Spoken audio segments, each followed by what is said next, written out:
बिस्मिल्लाहिर्रहमानिर्रहीम। सुरभि, शालू और शोभा तीनों गांव की रहने वाली होती हैं। सगी तो नहीं, लेकिन चाचा ताऊ के रिश्ते से ये तीनों बहनें होती हैं। तीनों की शहर में प्रभा देवी के बेटों से शादी होती है और वो अपने ससुराल में आ जाती हैं। आज से तुम तीनों मेरी बहुएं हो और अब यही तुम्हारा घर है।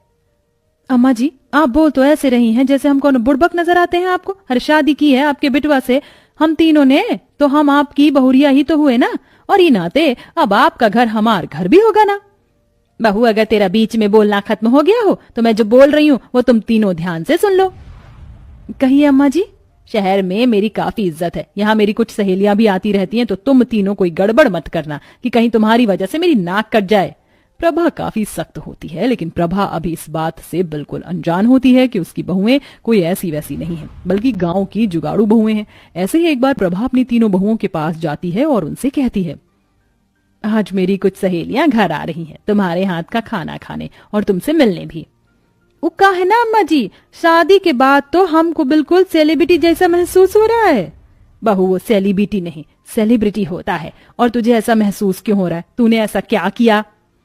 आप समझी नहीं अम्मा जी, दीदी के कहने का मतलब है जब से हम तीनों की शादी हुई है ना कोई हमको बस देख नहीं आ रहा है। हमारे अम्मा बापूजी को हम तीनों कभी इतने अच्छे लगे नहीं ना, इसीलिए वो जो आप कहीं वैसा महसूस हो रहा है।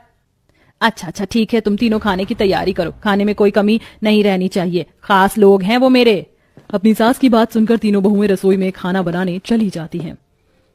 तुम दोनों को जो कुछ भी बनाना हो बना लेना, हम तो मुर्गी बनाएंगे और हम दम आलू बनाएंगे। ओहो, अब हम क्या बनाएं? अरे हाँ, हम जुगाड़ से अपनी पनीर की सब्जी बनाएंगे।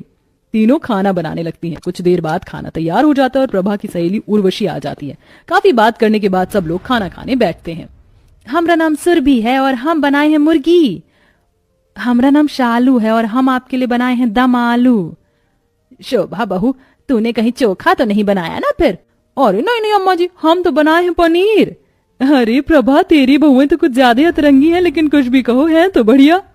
तीनों बहुएं खाना परोस देती हैं। उर्वशी जैसे ही पनीर खाती है तो मुंह बनाते हुए बोलती है, ये क्या है? किसने कहा ये पनीर है? बहू, इसमें पनीर का कम और बेसन का स्वाद ज्यादा आ रहा है। हाँ अम्मा जी, बेसन के गट्टे की ही तो है ना जुगाड़ू पनीर। हमको तारीफ मत दीजिए, बस कुछ पैसे दे दीजिएगा शगुन के।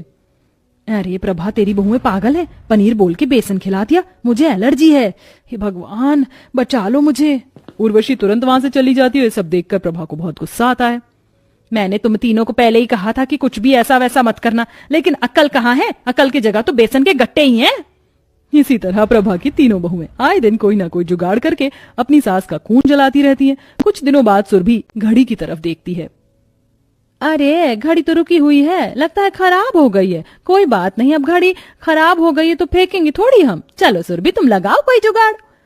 सुरभि घड़ी को पूरा खोल देती है और सुई निकालकर उसमें अपनी शादी की फोटो लगा देती है। कुछ देर बाद सुरभि का पति और सास वहां आते हैं तो घड़ी की तरफ देखते हैं। माँ, यहाँ तो घड़ी लगी हुई थी ना? अरे नहीं, ये तो घड़ी ही है, लेकिन घड़ी के अंदर मेरी शादी की तस्वीर कैसे गई? ये तो होल्ड प्लीज अम्मा जी, ये टैलेंट ओनली हमरा है। खराब घड़ी को फ्रेम बना दिया ना। मेरा तो सर दुखने लगा। अरे बहू, ये इतनी महंगी घड़ी थी और ये खराब नहीं हुई होगी, इसके सेल खत्म हो गए होंगे। तू अपना जुगाड़ लगाने से पहले दिमाग लगाकर कुछ पूछ लिया करना। हद होती है सुरभि किसी बात की।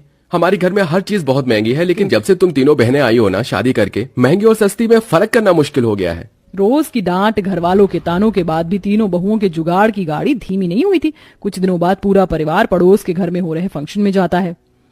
हाय हो दादा, इतना बड़ा फंक्शन और वो भी बच्चा पैदा होने की खुशी पर। अम्मा जी, आपको शर्म तो नहीं आ रही होगी ना? आपके तीनों बिटवा की शादी हुई है, वो भी दाल चावल पर निर्भर होके। बहू, तुम तीनों की शादी ना गांव में हुई थी। शहर आने के बाद भी मैंने ग्रैंड पार्टी दी थी, और अब भी तुम मुझे बोल रही है? हमारे पड़ोस के घर में ही फंक्शन है, तब तो रात में जो खाना बच जाएगा वो घर ले जाएंगे। सब लोग पार्टी एंजॉय करने लग जाते हैं और एंजॉय करने के बाद वापस घर आकर सो जाते हैं। अगली सुबह प्रभा और प्रभा के बेटे तैयार होकर नाश्ते के लिए बैठते हैं। तीनों बहुएं गर्मा गर्म पुलाव लेकर आती हैं। अरे वाह बहू, आज सूरज कहाँ से निकला? आज तुम तीनों ने तो कमाल ही कर दिया, खाने में पुलाव। लेकिन एक बात तो बताओ, घर में बस आलू और गोभी ही थी, फिर इतनी सारी सब्जियों का पुलाव कैसे बनाया तुमने? अम्मा जी, शादी के बाद हमरा वजन बढ़ गया है, तो आप हमको हल्के में मत लिया कीजिए। ठीक है, नहीं ले रही हल्के में, लेकिन बताओ तो कि अब कौन सा जुगाड़ किया है। अम्मा जी, कल हम जिस फंक्शन में गए थे ना, वहाँ काफी खाना बच गया, तो हम मांग के ले आए और जुगाड़ से बना दिया पुलाव। बहू, तेरा दिमाग तो ठिकाने पे है ना? तू अपना जुगाड़ करने के लिए किसी से खाना मांग कर लाई है? लेकिन अम्मा जी, इस बार तो इतना बढ़िया जुगाड़ किया है शोभा ने, तो आप काहे इतना गुस्सा कर रही हैं? चुप कर तू, बड़ी आई अपनी बहन की वकालत करने के लिए। भगवान की दया से हमारे घर में सब है, हमें किसी चीज की कोई कमी नहीं है।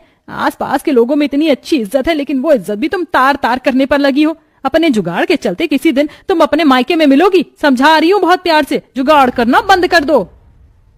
गांव की बहुओं के बढ़ते जुगाड़ की वजह से अब प्रभा का सब्र टूटने लगा था, और अब बारिश का मौसम शुरू हो गया था और आए दिन बारिश होती रहती है, जिस वजह से घर के दरवाजे ठीक से काम नहीं कर रहे थे।